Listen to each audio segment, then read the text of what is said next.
Well, howdy there, folks. This is your host, ID Jester. Welcome back to Advanced Squad Leader 15-Minute Rules. This is part 5. I am exhausted. Making these videos sometimes can be exhausting. Anyways, we are talking about basic infantry movement. This time we are adding in CX, which actually stands for counter exhaustion. CX, counter exhaustion. It's going to be section A of the rulebook, subsection 4.5, and it kind of sprinkles throughout because there's some exceptions and everything. Throughout the rules, you'll find some rules that talk about double time or CX, basically kind of the same thing. 4.5, any infantry capable of movement and is neither broken, wounded, nor CX may double time by its owner announcing the option at the start of the movement phase and placing a CX counter on the unit. Double time increases the movement factor allowment of the infantry by 2. So at the before you move that unit, you say I'm CXing, I'm double timing, and they're going to get 2 extra movement factors. There is an exception, very important exception in this, and that's in green there. Exception is double time can be announced after the unit has expended movement factors. But in doing so, only increases the movement factors by 1, but you still incur the same penalty. So that is a very important exception. So if you announce CX before you move the unit or before it's spent any of its movement factors, you get 2 extra movement factors. If you're in the process of moving the unit and then decide, oh, I need an extra movement factor, you can then declare the unit CXing, but he only gets a bonus of 1 movement factor, but you still receive the same penalties. And underlined here, a double timing leader and any accompanying units with him have 8 movement factors, the highest possible allowance for infantry. That is true, except for there are 2 important exceptions. If you watched our previous episode, think for a second, what are the 2 most important exceptions to that rule there? 8 is the most movement factors you can have. I grayed this out because I didn't want you to see it ahead of time. If I put it as no color, you will see that, oops, let me change the color of the text there as well. The exceptions are only 7 movement factors for conscript personnel because remember, they only have a base allotment of 3 movement factors. So they're only going to get a bonus of 2 with the leader, and then they're going to get a bonus of 2 with the double time. So you add that all up, and that's 7. And the other a possible exception is an extra movement factor is possible if the entire move is along a road. We talked about that last time. If you start your turn and continue all the way through the road, the whole turn, you get a bonus of 1 extra movement point. So if you have a normal first line or second line or I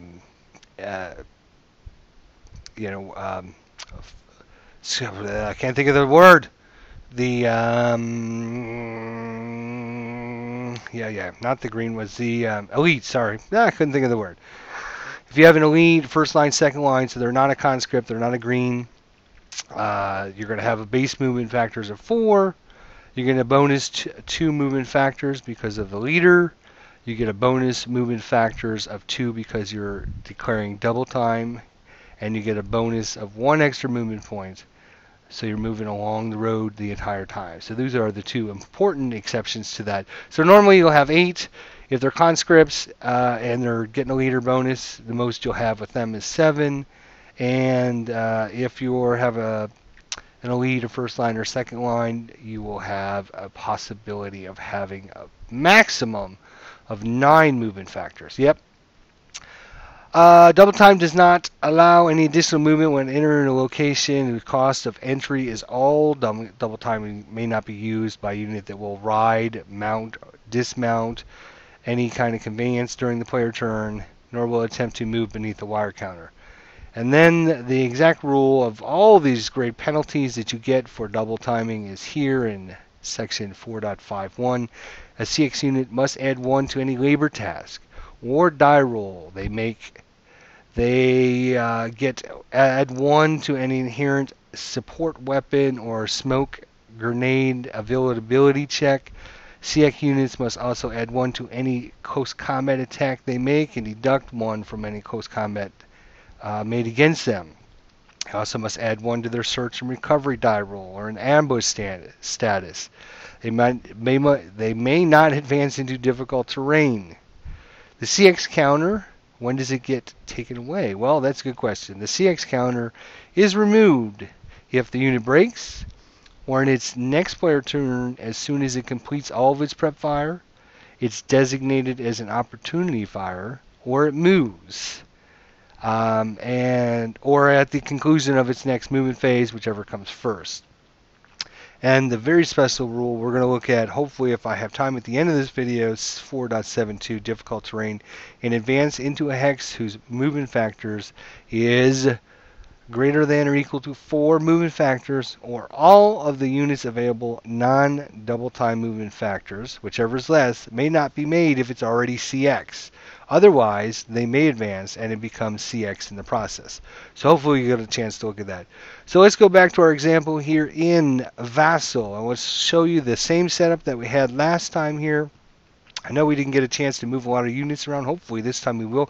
I have some CX counters laying over here so we can declare this unit here in T1 again. It's going to move, but this time it's going to move CX, and you can see it's going to spend 1 to go there, 2 to go there, 3, 4 to go there. Now all of a sudden it's got a bonus 2 movement factors.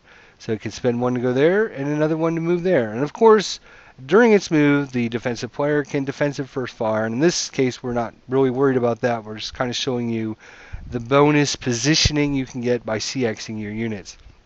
We also had this unit here, which spent 1 to go there, 2, 3, 4. Now it can get a bonus of 1, 2, so it's now moved 6. And of course, at the conclusion of their turn, they're going to get a CX counter. These are what the CX counters look like. Basically, your IPC is reduced by 1, and close combat is going to be added. You're going to add 1, and you're going to subtract 1 from anyone doing close combat against you. You're going to get a -1 to any task check, grenade availability checks, and all that other searching and blah, blah, blah, and that whole paragraph. So basically, you're going to take a penalty to everything, but it might be worth it if you can get into some better positions with your units. This unit here, let's CX him. We're going to go ahead and declare. We're not going to declare anything. We just decide to move him, and we go 1, 2, 3. Oh no! You know I really want him to get up there. Oh shoot! Oh, he can't make it up there because this 4th one would be there. So then we just say, oh, you know what? I'm going to declare CX. So you get the bonus 1 movement point because I hadn't declared it at the beginning of my turn, so now I can spend my 4th movement factor to go there and my 5th movement factor to go there, and we just put the CX counter on top of both of those. Now you can see I've got quite a force here just by CXing my units around the board. I've now had kind of positioned my units in locations here that weren't very helpful for the German player. Now all of a sudden, by CXing his units, he's now in a position to assault, move into that hex, advance into that hex, and then close combating him. And he stands a really good chance of being able to, kill that enemy unit there. It's only a half squad there. He's got 2 full squads, an elite and a first line squad there. Plus he's got this other elite squad that can now shoot at any enemy units that might be coming up to take care of these units here. Now if we look at our other different bonuses we were talking about last time, we moved this leader here with the second line full squads, 2 of them there, the 447s. We moved him from this hill and he started running up this hill. This time we're going to go ahead and declare CX ahead of time. And since we have a leader and we don't have conscript units, stop. Sorry about that, jeez. Since we don't have conscript units and we have a leader, we're going to get the leader bonus, we're going to get the CX bonus, and we're going to get the road bonus. So we're going to get a total of 9 movement factors. So we spend 1 to go there, 2, 3, 4, 5, 6, 7, 8, 9. And you can see that we made it all the way from this side of the hill all the way down across the valley into this side of the hill. We have a total of 9 movement factors. Again, if I say movement points, it's just a slip of the tongue. anytime you're talking about infantry, you are definitely talking about movement factors as opposed to movement points. Again, another example here, we can move this unit here. We're going to go ahead and declare CX. He moves the 2 squads there. We have 2 elites squads. So he spends 1 to move there, 2, 3, 4, 5, 6. Without declaring that CX, we would have never made it in a building. Now that we declared that CX, oops, we forgot to mark these with CX counters. Now that we declared CX, we were able to get these extra 2 movement factors, get inside that building, which is going to give us cover against all our enemies when they start shooting at us. It's a lot better to be inside that building than being out here in the open, obviously. But we do risk, again, defensive fire, which we're not talking about. We're going to look at that again in upcoming videos. This unit here, here we go. We have our leader here. We have conscript units. Remember, conscript units only have 3 movement factors. We'd get the bonus 2 from the leader if we move the whole time with the leader. And we declare CX, we get another bonus 2. So instead of moving 3, we would get 7 movement factors. Again, we just let's grab everybody there. Hang on a second. Move back. There we go. 1 to move there, 2, 3, 4, 5, 6, 7. So you can see that CX definitely allows you to get into much better positions throughout the map. Of course, you are going to take a penalty. The counter stays on until your next turn. If these units prep fire, say next turn they decide to prep fire, I don't know, probably 1, 2, 3, 4, 5. I'm not sure. 4 is the range. Well, we haven't done the advance phase and everything else, so maybe they would advance into another hex. Speaking of advance, let's look at that rule again here, 4.72. So basically what this means is this rule is going to come into play mostly, for example, stop moving. If you say you're trying to advance up a hill that has some terrain in it that's going to cost you, remember, it costs you double to move up a hill, whatever the terrain is. So, moving into a woods hex costs you 2. If you're moving up a hill and it's got woods, it's going to cost you 4 movement points. So in this example here, this unit here had, let's just say, through the turn, it moved up into this hex here. At that point, we go through the advanced fire phase and the route phase, etc. We get to the advanced phase. Then all of a sudden, he wants to advance into this hex right here. Well, it costs 2 to move into woods, and it costs double that because he's moving uphill. So it's going to cost him 4 movement factors. So basically, when he does that, it is automatically going to counter exhaust him. If he was already counter exhausted, say he moved and got up to this point, during the advance phase, he could not advance into that hex because he's already exhausted. He already has a counter. So he can't move up into that hex because it costs 4 movement factors, and he's already his allotment is 4, and he's already got a CX counter on it. If he doesn't have a CX counter, then he can advance into that hex, and we'll talk more about this when we talk about advances. But when he does that, then he does get the CX counter. When we have the CX counters on us, they're going to stay on us until we either prep fire, we move, or we're designated as a opportunity fire. And I think, was that what am I missing?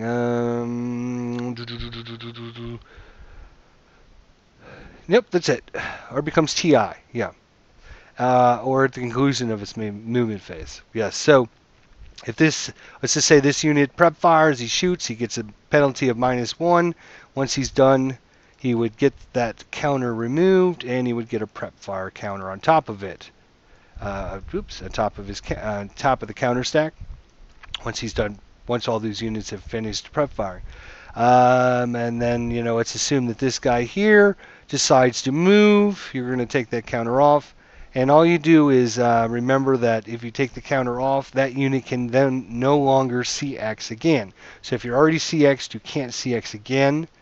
So you remove that counter, and now he can move and do his normal 6 movement factors. He could not CX again during the movement phase. So when you take that counter off at the movement phase, it's kind of a reminder of, okay, this unit can't CX because he's already CX'd. So if you're already CX'd, you can't CX again. And if you're CX'd, you can't advance into difficult terrain. So hopefully this explains CXing and gives you shows you some possibilities of some different maneuvering on the battle board that you can do by getting these extra 2 movement factors. Just having those extra 2 movement points can either get you into a building like this hex, or like this unit was able to take those extra movement factors and get into a building.